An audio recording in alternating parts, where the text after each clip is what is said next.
할렐루야.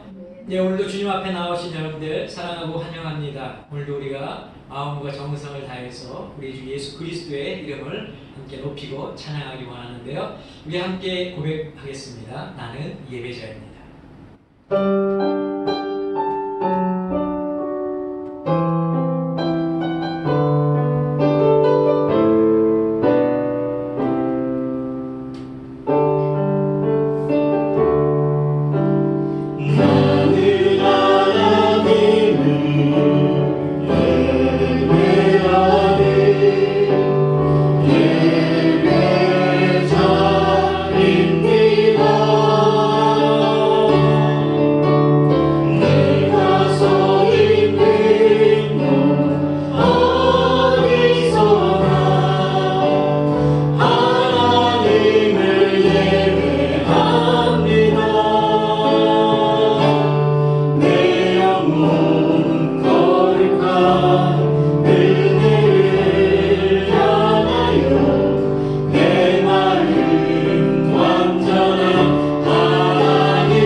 우리 다 함께 사도신경으로 신앙 고백하겠습니다. 나는 전능하신 아버지 하나님 천지의 창조주를 믿습니다. 나는 그의 유일하신 아들 우리 주 예수 그리스도를 믿습니다. 그는 성령으로 잉태되어 동정녀 마리아에게서 나시고 본디오 빌라도에게 고난을 받아 십자가에 못 박혀 죽으시고 장사된 지 사흘 만에 죽은 자 가운데서 다시 살아나셨으며 하늘에 오르시어 전능하신 아버지 하나님 우편에 앉아 계시다가 거기로부터 살아있는 자와 죽은 자를 심판하러 오십니다. 나는 성령을 믿으며 거룩한 공교회와 성도의 교제와 죄를 용서받는 것과 몸의 부활과 영생을 믿습니다. 아멘.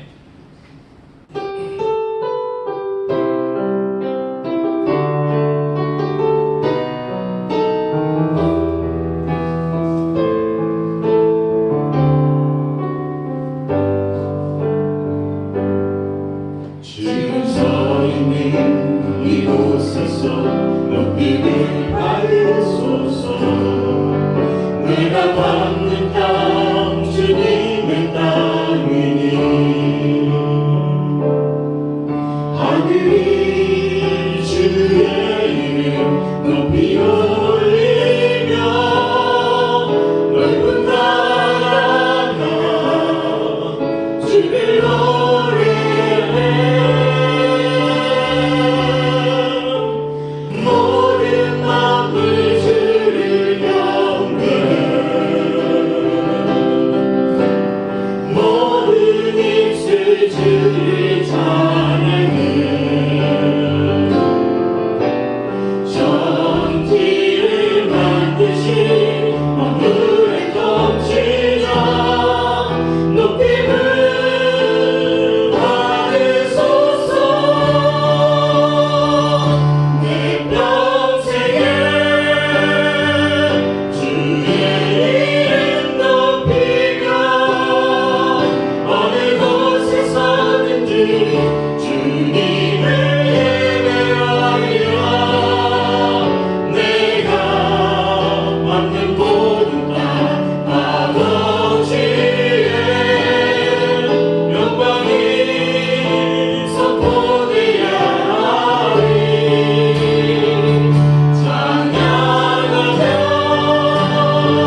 오늘 우리에게 주시는 하나님의 말씀은 구약에 있는 열왕기상 3장 3절에서 14절까지입니다.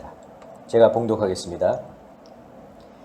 솔로몬이 여호와를 사랑하고 그의 아버지 다윗의 법도를 행하였으나 산당에서 제사하며 분향하더라. 이에 왕이 제사하러 기브온으로 가니 거기는 산당이 큼이라. 솔로몬이 그 제단에 1000번제를 드렸더니 기브온에서 밤에 여호와께서 솔로몬의 꿈에 나타나시니라. 하나님이 이르시되 내가 네게 무엇을 줄꼬 너는 구하라. 솔로몬이 이르되 주의 종 내 아버지 다윗이 성실과 공의와 정직한 마음으로 주와 함께 주 앞에서 행함으로 주께서 그에게 큰 은혜를 베푸셨고 주께서 또 그를 위하여 이 큰 은혜를 항상 주사 오늘과 같이 그의 자리에 앉을 아들을 그에게 주셨나이다. 나의 하나님 여호와여, 주께서 종으로 종의 아버지 다윗을 대신하여 왕이 되게 하셨사오나 종은 작은 아이라 출입할 줄을 알지 못하고 주께서 택하신 백성 가운데 있나이다. 그들은 큰 백성이라 수요가 많아서 셀 수도 없고 기록할 수도 없사오니 누가 주의 이 많은 백성을 재판할 수 있사오리이까. 듣는 마음을 종에게 주사 주의 백성을 재판하여 선악을 분별하게 하옵소서. 솔로몬이 이것을 구하매 그 말씀이 주의 마음에 든지라. 이에 하나님이 그에게 이르시되 네가 이것을 구하도다. 자기를 위하여 장수하기를 구하지도 아니하며 부도 구하지 아니하며 자기 원수의 생명을 멸하기도 구하지 아니하고 오직 송사를 듣고 분별하는 지혜를 구하였으니 내가 네 말대로 하여 네게 지혜롭고 총명한 마음을 주노니 네 앞에도 너와 같은 자가 없었거니와 네 뒤에도 너와 같은 자가 일어남이 없으리라. 내가 또 네가 구하지 아니한 부귀와 영화도 네게 주노니 내 평생의 왕들 중에 너와 같은 자가 없을 것이라. 네가 만일 네 아버지 다윗이 행함같이 내 길로 행하며 내 법도와 명령을 지키면 내가 또 네 날을 길게 하리라. 아멘. 기도하겠습니다. 사랑의 아버지 하나님 감사합니다. 오늘도 저희들을 주님의 전으로 불러주시고 또 우리가 함께 찬양하고 예배드리며 이 시간 함께 귀한 말씀을 들으려 합니다. 말씀 가운데 역사하시고 우리 성령님 이 말씀을 통하여 저희들이 말씀을 깨닫는 귀한 시간이 될 수 있도록 저희들을 도와주시옵소서. 예수 그리스도의 이름으로 기도하옵나이다. 아멘. 사랑하는 성도 여러분, 지난 한 주간도 주님의 은혜 가운데서 잘 보내셨습니까? 요즘 코로나가 또 굉장히 또 급속도로 또 퍼지고 있는데 우리가 서로 또 조심하면서 또 믿음 안에서 우리가 이 모든 것들을 이기며 또 싸우며 나아가는 저와 여러분들 모두가 되시기를 간절히 부탁을 드립니다. 제가 지난번에도 한번 말씀을 드린 적이 있는데 이스라엘이 애굽에서 나와서 가나안 땅에 저희들이 정착해 살지 않습니까? 그때 이 이스라엘은 한 나라의 성격을 띠지 않았죠. 12개의 지파가 모여서 사는 하나의 공동체를 이루는 지파 공동체의 그런 어떤 형식을 띠고 살았습니다. 때문에 이스라엘 그 12지파 안에는 왕이 없었고 그래서 공동체 내적으로 또 공동체 외적으로 문제가 발생할 경우 이 문제를 해결하기 위해서 사사들이 등장을 했습니다. 그래서 우리가 이제 왕이 없던 시대를 가리켜서 사사 시대, 사사 통치 시대다 이렇게 이야기를 합니다. 자, 그러나 이스라엘 백성들이 하나님이 이스라엘의 왕이 되시고 또 사사들이 통치하는 그런 지파 공동체보다는 주위의 나라들을 보니까 왕이 있는 나라들이 있고 그 나라들을 보니까 멋있는 것 같아요. 그래서 우리 이스라엘도 이런 지파 공동체에 머무르지 말고 인간, 왕이 다스리는 그런 왕정 국가가 됐으면 어떻겠는가 저희들 백성들이 원했고 그래서 그들이 사무엘에게 간청을 하죠. 자, 사무엘은 또 하나님께 이 백성들이 지금 이렇게 왕을 원하고 있다 하나님께 또 여쭙습니다. 자, 하나님은 이런 백성들의 요구가 옳지 않은 것을 아셨지만 백성들에게 왕을 세우도록 그래서 이스라엘이 왕정 국가가 되도록 허락을 하십니다. 자, 하나님께서 허락하신 이유는 그들의 요구가 옳았기 때문이 아니라 이런 왕정 국가를 통해서 저희들이 인간의 왕이 어떤 것인지를 경험하고 그리고 나중에 가서 진정한 우리의 왕은 하나님이시구나 라고 하는 것을 깨닫게 하시기 위해서 그들에게 왕정 국가를 허락하신 것입니다. 자, 하나님은 그래서 이스라엘의 초대 왕으로 누구를 세웠습니까? 사울을 세우죠. 그리고 사무엘이 그에게 기름을 붓습니다. 또 이스라엘의 두 번째 왕으로는 다윗을 세우고 사무엘이 또 그에게 기름을 붓게 되지요. 그리고 이스라엘의 세 번째 왕이 바로 오늘 본문에 나오는 솔로몬 왕입니다. 자, 오늘은 제가 이 이스라엘의 첫 번째, 두 번째, 세 번째 이 왕에 대해서, 세 왕에 대해서 좀 잠깐 말씀을 드리려고 합니다. 그들이 왕이 되기 전에는 어떠한 사람들이었는지, 그리고 그들이 왕이 된 후에는 그들의 삶이 어떻게 바뀌었는지 우리가 한번 좀 비교하면서 살펴보도록 하겠습니다. 자, 첫 번째로 사울입니다. 자, 사울에 대해서 성경이 묘사를 하고 있습니다. 설명을 하고 있는데 사무엘상 9장에 보면은 성경이 이제 사울에 대해서 설명을 하고 있는데 사울은 베냐민 지파 사람입니다. 외형적으로는 준수한 사람이었고 키는 보통 사람보다 어깨 위만큼 더 컸다고 성경이 기록하고 있습니다. 자, 하루는 이 사울의 아버지인 기스가 기르던 암나귀가 도망을 갔습니다. 잃어버렸어요. 그래서 그 잃어버린 암나귀를 찾아오라고 이 아버지가 사울에게 시켰습니다. 자, 사울은 온 땅을 두루 다니면서 잃어버린 암나귀를 찾게 되죠. 그리고 그것을 나중에 이제 찾아서 돌아오게 되는데 아버지가 이런 잃어버린 나귀를 찾아오라 했을 때 그 아버지의 말에 순종할 정도로 이 사울은 정말 효심이 지극했던 사람입니다. 아버지의 이런 말에 순종했던 것을 보면 그가 얼마나 아버지의 말씀을 잘 따랐는지 알 수 있는 거죠. 자, 이 암나귀를 찾아 헤매던 도중에 이 사울이 누구를 만나게 되냐면 사무엘을 만나게 됩니다. 자, 그때 하나님이 사무엘에게 미리 말씀을 하셨습니다. 사울이라고 하는 자가 너에게 올 텐데 그가 이스라엘의 왕이 될 사람이다. 이렇게 일러주시죠. 자, 그래서 사무엘은 사울을 만난 자리에서 네가 이스라엘의 왕이 될 것이다. 이렇게 이야기를 합니다. 자, 그때 사울이 그 이야기를 듣고 사무엘에게 이렇게 대답을 하는데 사무엘상 9장 21절입니다. 사울이 대답하여 이르되 나는 이스라엘 지파의 가장 작은 지파 베냐민 사람이 아니니이까 또 나의 가족은 베냐민 지파 모든 가족 중에 가장 미약하지 아니하나이까 당신이 어찌하여 내게 이같이 말씀하시나이까. 자, 우리가 이런 사울의 대답을 보면은 그의 겸손함을 알 수 있는 거죠.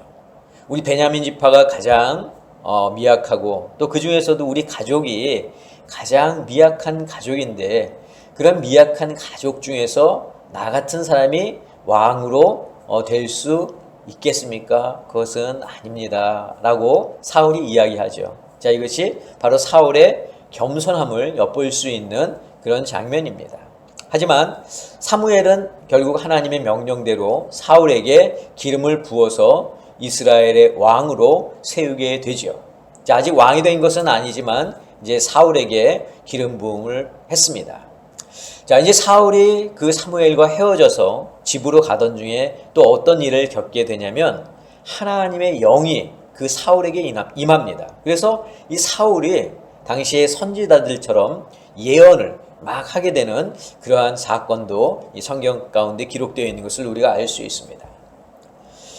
자, 사무엘이 이제 이스라엘 사람들을 다 미스바로 모이게 합니다. 그리고 하나님께서 명하신 대로 내가 이제 이스라엘의 첫 번째 왕, 너희가 요구하는 이스라엘의 왕을 내가 세울 텐데 이제 각 지파별로 1000명씩 나오라는 겁니다. 그리고 그 나온 사람들을 대상으로 제비 뽑기를 해서 왕을 뽑겠다는 거죠. 자, 지파별로 나온 그 지파 중에서 어느 지파가 뽑혔습니까? 베냐민 지파가 뽑혔습니다. 그리고 그 베냐민 지파 가운데 마드리의 가족이 뽑혔고 또 그 중에서 기스의 아들 사울이 왕으로 뽑혔습니다. 하나님께서 역사하신 거죠. 자, 그러나 사울은 자신이 왕이 될 것이라는 소리를 이미 사무엘을 통해서 들었고 그 사실을 알았기 때문에 그 자리에, 그 제비 뽑는 자리에 있는 것이 두려웠습니다. 부끄럽기도 했죠. 또 그가 겸손한 자여서 그 자리에 있지 않았습니다. 어디에 있었냐면 진보다리 그 사이에 이 사울이 숨어 있었습니다. 자, 사무엘상 10장 21절 22절을 제가 읽어드리겠습니다. 베냐민 지파를 그들의 가족별로 가까이 오게 하였더니 마드리의 가족이 뽑혔고 그 중에서 기스의 아들 사울이 뽑혔으나 그를 찾아도 찾지 못한지라. 그러므로 그들이 또 여호와께 묻되 그 사람이 여기 왔나이까? 여호와께서 대답하시되 그가 짐 보따리들 사이에 숨었느니라 하셨더라. 이만큼 사울은 자신이 왕이 된다는 것에 대해서 굉장히 부끄러워했습니다. 자, 그렇지만 나중에 결국 어떻게 되죠? 사울이 왕이 되죠. 하지만 개중에는 사울이 왕이 되는 것을 못마땅하게 생각했던 사람들도 있었습니다. 자, 드디어 사울이 왕이 되었을 때 사울을 따르던 무리들이 이렇게 이야기합니다. 사울 왕이여, 당신이 왕이 되기 전에 당신이 왕이 되는 것을 못마땅하게 생각했던 사람들이 있는데 그들을 잡아서 모두 죽이는 것이 어떻겠습니까? 그때 사울이 그들을 죽이지 말라고 이야기하죠. 용서하라고 이야기합니다. 이렇게 사울은 마음이 넓은 그런 사람이기까지 했습니다.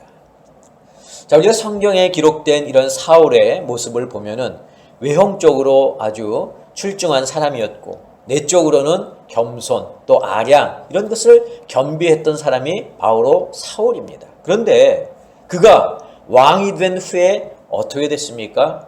하나님을 따르지 않았어요. 하나님의 명령대로 행하지 않았습니다. 자, 사무엘상 15장 11절입니다. 내가 사울을 왕으로 세운 것을 후회하노니 그가 돌이켜서 나를 따르지 아니하며 내 명령을 행하지 아니하였습니다.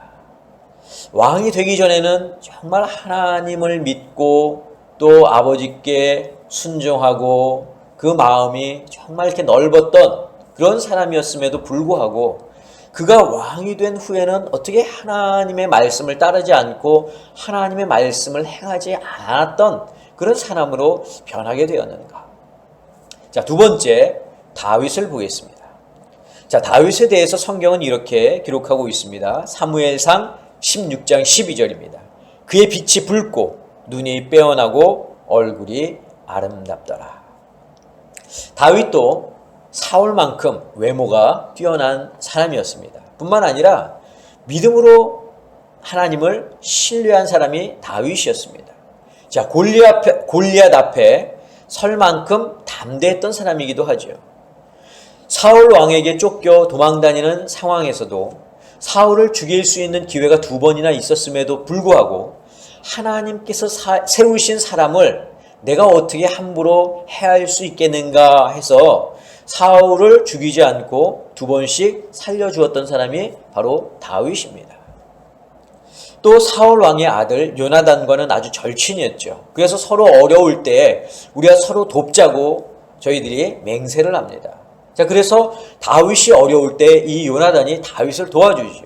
그런데 막상 요나단이 어려움에 처했을 때 다윗이 그를 도와주지 못합니다. 그래서 결국 이 요나단이 죽게 되죠. 그래서 자신이 요나단에 대해서 그 약속을 지키지 못한 것에 대해서 못내 아쉬워하는 마음이 있어서 이 다윗이 요나단 대신에 누구를 지켜줍니까? 그의 아들 무비보셋을 도와주고 지켜줍니다. 그래서 무비보셋이 비록 자신의 할아버지가 왕에서 물러나고 자기 아버지가 다 죽었지만 다윗의 은혜를 입어서 그가 왕궁에서 먹으면서 생활을 하게 됩니다.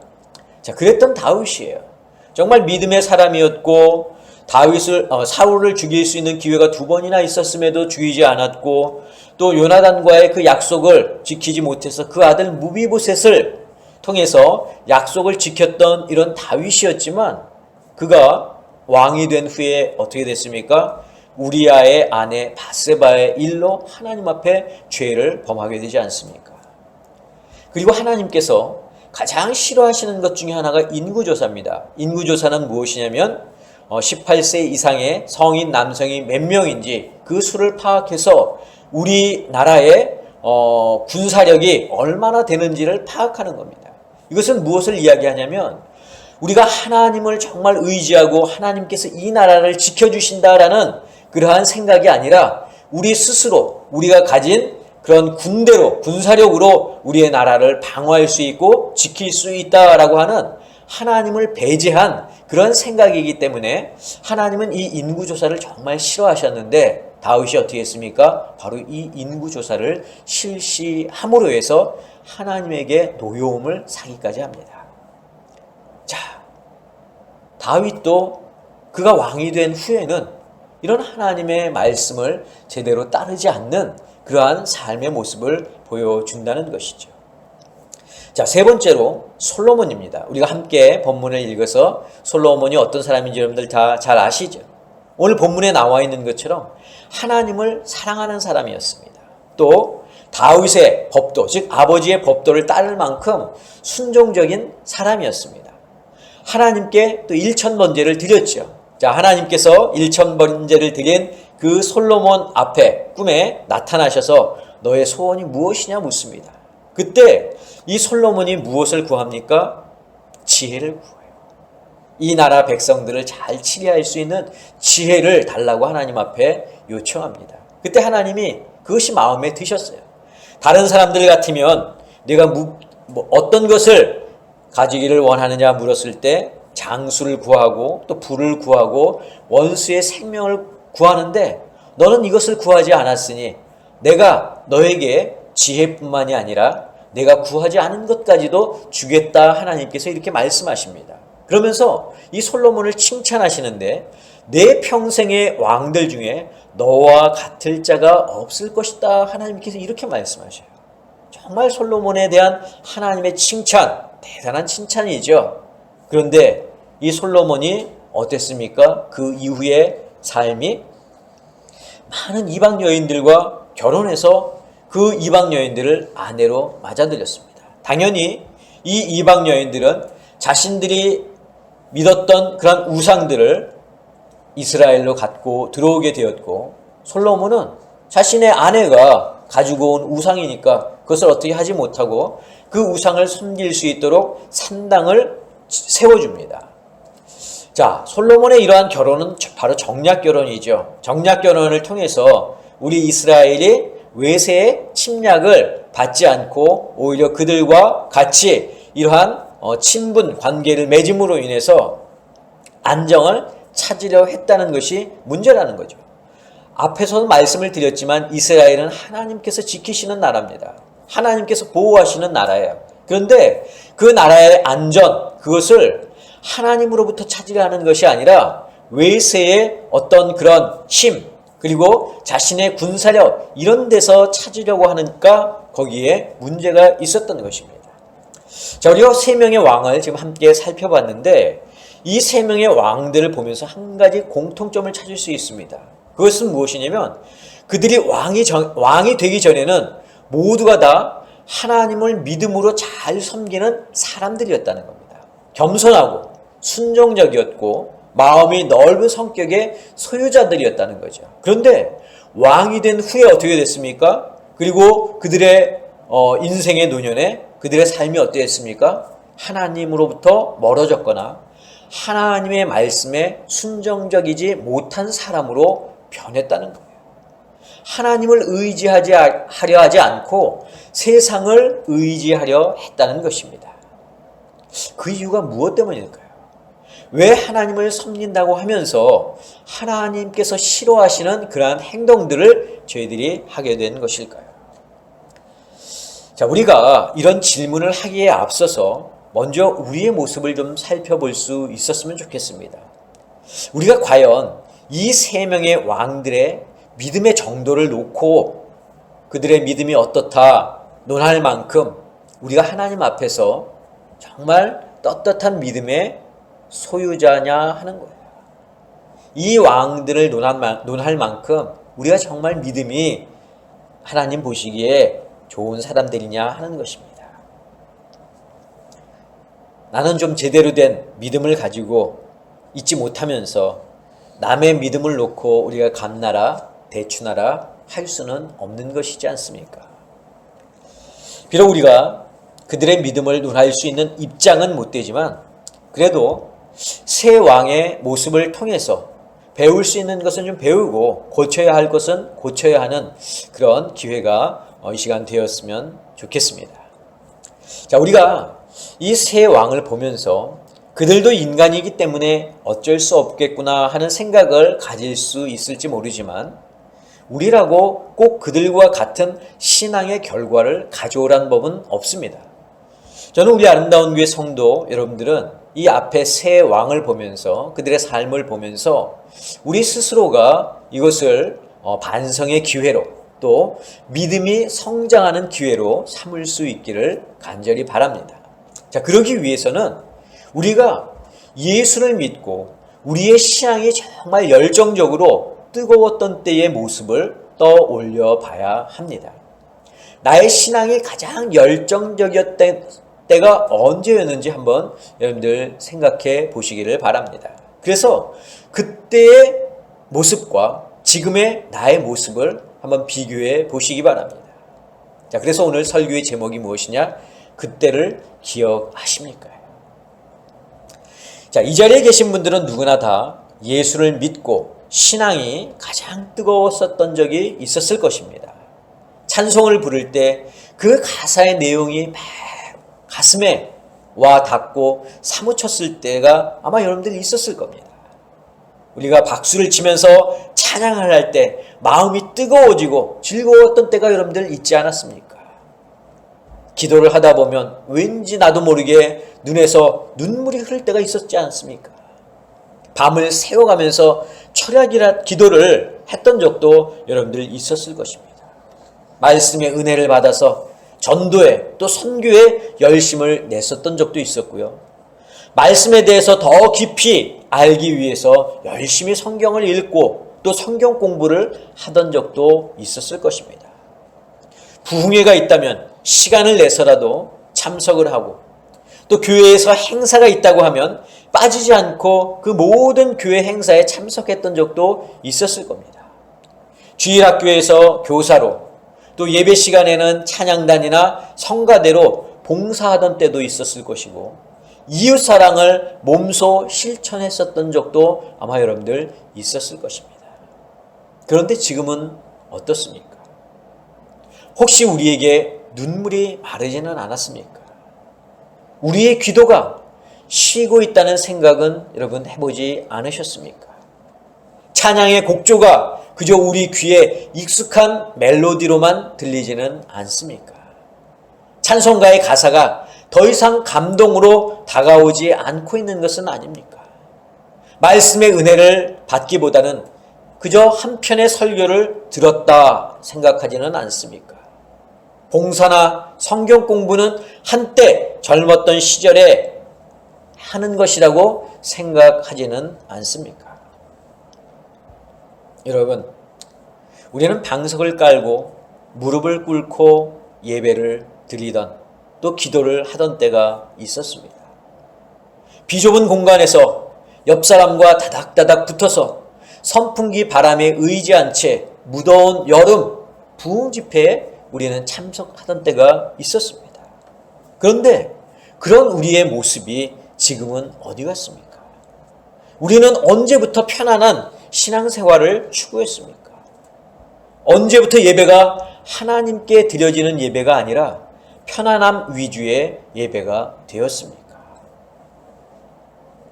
우리 성도들이 신앙생활을 함에 있어서 적지 않은 돌림돌이 되는 것이 있다면 그것은 편안함, 풍족함, 익숙함일 것입니다. 사울도 다윗도 그들이 왕이 되기 전에는 평범한 가정의 사람이었습니다. 그러나 힘이 생기고 부귀영화를 누리게 되는 것이죠. 저희들이 왕이 되면서부터 힘과 부귀영화를 누리게 되었습니다. 예전 같으면 자신이 해야 할 것도 왕이 된 후에는 수하의 사람들이 대신하면 되었습니다. 자신이 수고하지 않아도 대신할 사람이 생기게 되었다는 겁니다. 자신의 말 한마디로 모든 사람들이 순종하게 되었고 자기가 하고 싶은 것을 마음대로 할 수 있는 위치에 저희들이 앉게 되었습니다. 삶의 편안함과 풍족함은요, 사람으로 하여금 하나님을 멀리하게 하는 특징을 가지고 있습니다. 코로나로 인해서 우리가 한동안 한 1년 정도 대면 예배를 드리지 못했는데 그때 사람들이 이렇게 이야기를 했습니다. 이럴 때일수록 우리가 더 열심히 대면 예배를 드려야 됩니다. 온라인 예배를 드리면 예배를 드린 것 같지 않습니다. 그런데 그랬던 사람들이 온라인 예배를 쭉 드리고 나서 어떻게 마음과 생각이 변했는지 아십니까? 온라인 예배를 드리고 나니까 그 편안함 때문에 대면 예배 드리는 것이 귀찮다고 말합니다. 방송 예배를 드리면은 그냥 집에 앉아서 방송을 보면서 예배를 드리면 됐는데 대면 예배를 드리면 교회까지 가야 하는 그런 수고가 있기 때문에 이제는 좀 귀찮다는 거예요. 제가 말씀드리려는 것은 대면 예배는 중요하고 방송 예배는 중요하지 않다는 것이 아닙니다. 우리는 한번 편안한 것을 맛보면 그 이전의 상태로 되돌아가기가 쉽지 않다는 것입니다. 만약 우리가 예전처럼 방석을 깔고 무릎을 꿇고 에어컨이 없이 선풍기를 틀고 예배를 드려야 한다고 한다면 아마 대부분의 성도들은 에어컨이 있고 의자가 있는 교회로 갈 것입니다. 물론 예배를 드릴 때 편안한 마음으로 상쾌한 마음으로 예배를 드릴 수 있다면 그렇지 못한 상태에서 예배를 드리는 것보다 나을 것입니다. 그러나 편안함과 풍족함은 무리로 하여금 하나님을 찾을 만한 이유를 적게 만든다는 것을 알아야 됩니다. 우리에게 문제가 되는 것은 어떤 예배를 드리느냐가 아니라 편안함과 풍족함이 가져다주는 지금의 신앙의 상태가 조금은 부족하고 불편했던 예전의 신앙의 상태보다 좋아졌느냐 하는 것입니다.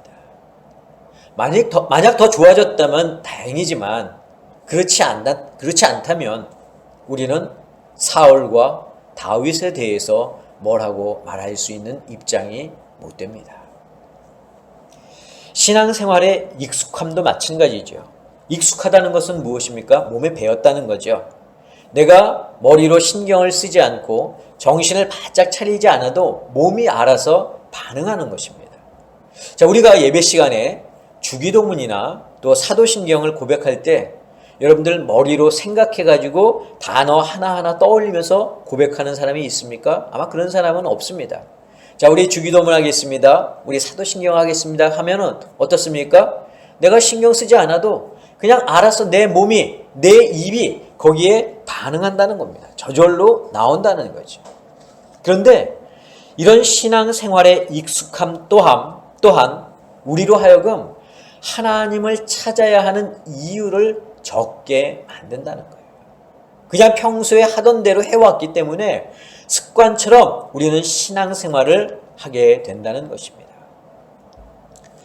여러분, 우리가 이런 신앙생활의 익숙함에서 벗어나기 위해서는 또 우리가 신앙생활의 편안함, 풍족함에서 벗어나기 위해서는 자꾸 우리의 과거를 돌아보아야 합니다. 우리가 예수를 믿고 변화를 받아서 우리의 신앙이 정말로 뜨거워졌을 때를 우리는 항상 생각해야 된다는 거죠. 그래서 그때의 내 신앙과 지금의 내 신앙이 비교해서 자꾸 우리가 봐야 되는 겁니다. 만약 사울이나 다윗이나 솔로몬이 왕이 되고 난 후에도 왕이 되기 전에 자신의 모습과 비교해 봤다면 아마 하나님께 불순종하는 죄를 훨씬 더 적게 저희들이 범하지는 않았나 생각을 해보게 됩니다. 우리들도 마찬가지. 누구나 다 신앙에 기복이 있기는 마련입니다. 하지만 우리는 우리가 예수님을 만나서 나의 신앙이 가장 뜨거웠었던 때를 항상 기억하며 그때로 돌아갈 수 있도록 노력을 해야 하는 겁니다. 사랑하는 성도 여러분, 저는 우리 아름다운 교회 성도 여러분들이 언제나 나의 신앙이 가장 뜨거웠었던 제가 언제였는지를 기억하실 수 있기를 바랍니다. 그리고 그때의 그 신앙, 그때의 그 믿음으로 우리가 돌아가서 지금 나의 신앙과 비교해 보므로 정말 나의 신앙이 더 좋아졌는지, 아니면 그대로인지, 아니면 뒤로 후퇴했는지 자꾸 비교해 보면서 우리의 신앙을 더욱더 잘 키워나갈 수 있는 저와 여러분들 모두가 되실 수 있기를 주님의 이름으로 간절히 축원합니다. 기도하겠습니다. 사랑의 아버지 하나님, 우리가 신앙생활을 하면서 풍족함, 익숙함이 우리의 신앙을 혹시 저해하지는 아니하였습니까? 우리가 예수를 만나고 우리의 신앙이 가장 뜨거웠었던 그 때를 지금과 비교해 보면서 우리의 신앙이 얼마나 전진했는지 아니면 후퇴했는지 저희들이 우리 자신을 돌아볼 수 있는 계기가 될 수 있기를 원합니다. 그래서 우리의 신앙이 정말 아름다웠던 그 때를 항상 기억하며 그때의 순간으로 갈 수 있는 저희들이 될 수 있도록 주님 도와주시옵소서. 이제는 우리 주 예수 그리스도의 은혜와 하나님의 그 크신 사랑하심과 성령님의 역사하심이 오늘 말씀을 듣고 우리의 신앙이 가장 뜨거웠던 때를 사모하며 그때를 기억하며 그때로 돌아가기를 다짐하는 사랑하는 당신의 성도들 머리 위에, 저희들의 가정 위에, 자녀들 위에, 건강 위에, 직장과 사업과 일터 위에 지금부터 영원까지 함께하옵시기를 간절히 축원하옵나이다. 아멘.